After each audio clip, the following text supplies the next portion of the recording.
तो आपका चश्मा, आपकी जैकेट, सब कुछ ब्रांडेड है, बड़ी चर्चा होती है इसकी। नहीं, एक ही है, बाकी तो बहुत लो क्वालिटी के हैं, 60-60 रुपया वाले भी हैं, 20 वाले। कोई आता है और इन लोगों की जो हमारे प्रिय हैं, उनकी प्रसन्नता है, जो शिष्य हैं, दीक्षित शिष्य हैं, या जो बहुत प्रिय हैं, प्रेम करते हैं, युवान बच्चे आते हैं, गुरुजी आप एक बार ये पहन के दिखा दो, हमें खुशी होगी, हम पहन लेते हैं। और हमें लगता है कि ये बुरा नहीं है। इसलिए बुरा नहीं कि हमने ना तो कभी संन्यास लिया, ना हम साधु हैं, और जब साधु नहीं है ना हमने ऐसी कोई घोषणा की, तो ये पहनना बुरा नहीं है। जब इस देश में बलात्कार करने वाला करोड़ों के मकानों में रह सकता, नाचने वाला अरबों खरबों के बंगले और गाड़ी में रह सकता, देश में गद्दारी करने वाला, घूस लेने वाला व्यक्ति इस देश में बड़े बड़े बंगलों में, बड़ी बड़ी गाड़ी में रह सकता, तो एक साधु को कोई दे दे और वो चश्मा पहन ले तो वो जी सकता है। यार ये कोई बुराई नहीं है। हाँ, हमारी आसक्ति भी नहीं है, अनासक्ति भी नहीं है, अपेक्षा भी नहीं है और मना भी नहीं। हमें अपेक्षा भी नहीं कि चश्मा ही हो, अपेक्षा ही नहीं है कि रोल्स रॉयल हो। हम बैलगाड़ी पे गए पर ये किसी ने खबर नहीं दिखाई।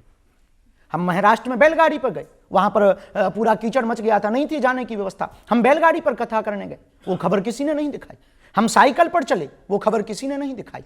इस देश में बहुत कार्य हमने किए, वो किसी ने खबर नहीं दिखाई, पर चश्मा क्या पहन लिया, जैकेट क्या पहन ली, सबने चर्चा कर ली। इसका कारण क्या है कि आप जैसे अपनी कथा में क्या कहते हैं, लगा के आग दौलत में, हमने ये शौक पाले, हमने शौक पाले हैं, और कोई पूछे तो कह देना कि बागेश्वर वाले हैं। हाँ, तो दौलत तो दूसरों की आग लगा रहे हैं आप। नहीं, पहली बात तो लगा के आग दौलत, लगा के आग शोहरत में, लगा के आग दौलत में हमने ये शौक पाले हैं। कोई पूछे तो कह देना हम बागेश्वर वाले हैं। इसका मंतव्य ये है, पहनते हैं, अपना नहीं मानते। हम यहाँ बैठे हैं पर ये अपना नहीं है, इस जगत में है, अपना नहीं है, निर्मोह है, मिल जाए आओ तो वेलकम, ना आओ तो भीड़ कम। तो जो आरती में कहते हैं कि तेरा तुझको अर्पण, क्या लागे मेरा, हाँ, तो उसमें कोई संदेह ही नहीं है। अब किसी की भावनाओं को ठेस नहीं पहुंचा सकते ना। कोई आया है बड़े श्रद्धा भाव से, तो उसकी भावनाओं को कैसे ठेस पहुंचाएं। तो ऐसे ही ये सब आते हैं, तो भावनाओं को ठेस ना पहुंचाए, उनकी प्रसन्न, क्योंकि हम तो इन्हीं की प्रसन्नता के लिए है ना। शिष्य की प्रसन्नता जिसमें हो, गुरु तो उसी में प्रसन्न रहता है। परमात्मा की जिसमें प्रसन्नता हो, भक्त तो उसी में प्रसन्न रहता है। साध की जिसमें प्रसन्नता हो, साधक तो उसी में प्रसन्न रहता है। तो आजकल जब लंदन जाते हैं, दुबई जाते हैं, वो किसको प्रसन्न करने के लिए जाते हैं? वो हिंदुओं को प्रसन्न करने के लिए, वहां पर रहने वाले भारतीयों को प्रसन्न करने के लिए, वहां पर रहने वाले मूल परंपरा के लोगों को प्रसन्न करने के लिए, वहां पर रहने वाले अंग्रेजों को आकर्षित करने के लिए कि तुम हमारे यहां आए, अब हम तुम्हारे यहां आए, तो आओ भाई साहब, वेलकम टू यू।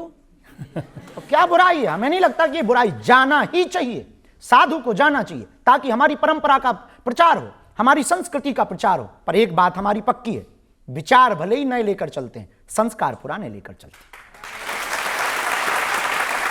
लेकिन मैंने ये भी सुना कि लंदन में एक बाथरूम में अटक गए आप काफी देर। ये खबरें पता नहीं कहां कहां से खोजते आप। वो अच्छा, हमें गांव के आदमी पहली बार जब लंदन गए, 9 घंटे की हवाई जहाज, पूरे संकोच में रहे कि कुछ उल्टा सीधा खा पी ना लें, कहीं गड़बड़ ना हो जाए, अंग्रेजी नहीं आती है, अब कैसे काम चलेगा, एक ये नया लफड़ा। तो अंग्रेजी का फिर जाके सेंटेंस सीखा, एक सेंटेंस में अपन ने पूरी देशों की यात्रा कर ली। I can not speak in English, but I understand your feeling.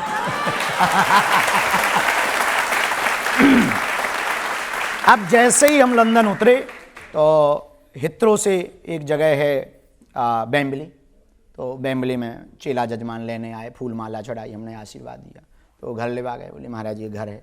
तो हमने देखा, पहली बार लंदन गए, पहली बार विदेश गए, प्रथम यात्रा थी हमारी विदेश की, तो हमने मकान देखा, तो हमने लकड़ी का मकान अच्छा लगा, सुंदर बढ़िया, नीचे कारपेट बिछा, मोटा गद्दा, हमका बहुत अच्छा घर है। ठंडी थी, अब हमने सोचा स्नान ध्यान कर लें, फिर भोजन पाएँ। तो जैसे ही कपड़े उतार करके अंदर गए, बड़ा झंझट, और वहाँ पे कहीं नल की टोंटी ही नहीं। अब हम बड़े टेंशन में, अब कपड़ा भी उतार लिए, कैसे रहें, तो तौलिया भर लपेटे, हम कहा वैसे कैसे अब नागा बाबा बन के बाहर निकले। तो बाल्टी नहीं और मग नहीं, और हम देसी आदमी, विदेशी, वहाँ तो सिर्फ टिश्यू पेपर थे। अब और लफड़ा फंस गया। अच्छा टोंटी हो तो काम चला लें कि भीतर भीतर कौन देखने वाला है, लेकिन फिर वो लफड़ा के कहीं पे वो पानी निकलने वाला नहीं। अब टेंशन में लगभग 30 मिनट दिमाग लगाते रहे कि कहाँ फंस गए। हमें लगा कि जजमान का मकान पूरा नहीं बना, आध बने में ही घुसा दिया।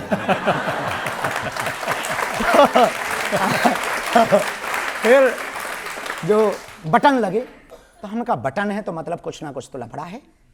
तो हमने जैसे ही बटन दबाया तो उसमें शावर ऊपर छत में था, तो पानी नीचे गिरा, सो गर्म गिरा, सो हाथ जल गया। अरे हमने कहा गर्म भी यही है तो ठंडा भी यही होगा। तो फिर उसको भंजा के जैसे तैसे नहा करके निकले। जजमान बोला गुरुजी कोई असुविधा तो नहीं? हम कहे एक भी सुविधा नहीं। बोले क्यों? अरे हम कहा मकान तो तुम्हारा करोड़ों का है, 60 रुपया की बाल्टी और 20 रुपया का नल फिट नहीं करवा पाए तो उसने फिर उसके दूसरे दिन पर देसी व्यवस्था भी अपनी, और उसके बाद में फिर हम जहाँ भी जाते हैं तो पानी की बोतल जो प्लास्टिक वाली है वो ले जाते हैं, और बाथरूम जैसे ही जाते तो वो काट करके रख लेते हैं, अपना काम चलता है। तो पिज्ज़ा खाने को मिला तो भी आप शॉक्ड हो गए थे? हाँ, वो पिज्जा आज आपके पास सब खबर है।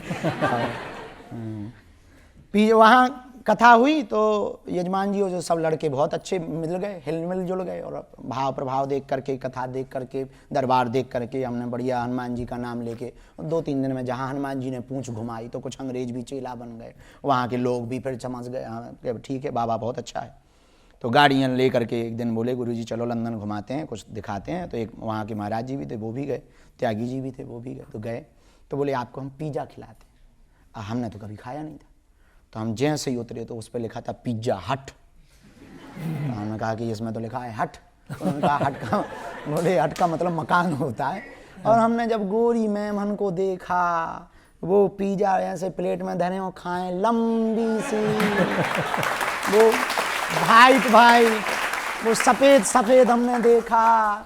तो हमने जब उस पे पिज्जा पे डली हुई देखी हमने कहा ऐसा लग रहा है जैसे छोटे बच्चे ने जुकाम कर दिया है।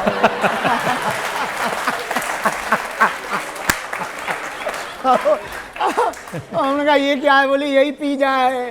हम कहा हमारे यहाँ तो ठंडियों में जो छोटे बच्चों को जुकाम होता है। हमने कहा भैया बचा वापसी ले चलो, हमें नहीं खाना है। भगवान की कृपा से आज तक अन्न का तिरस्कार नहीं है। हे अन्न भगवान क्षमा करना हमको। तो अन्न का तिरस्कार नहीं है, लेकिन हमने आज तक फिर स्वाद नहीं लिया है।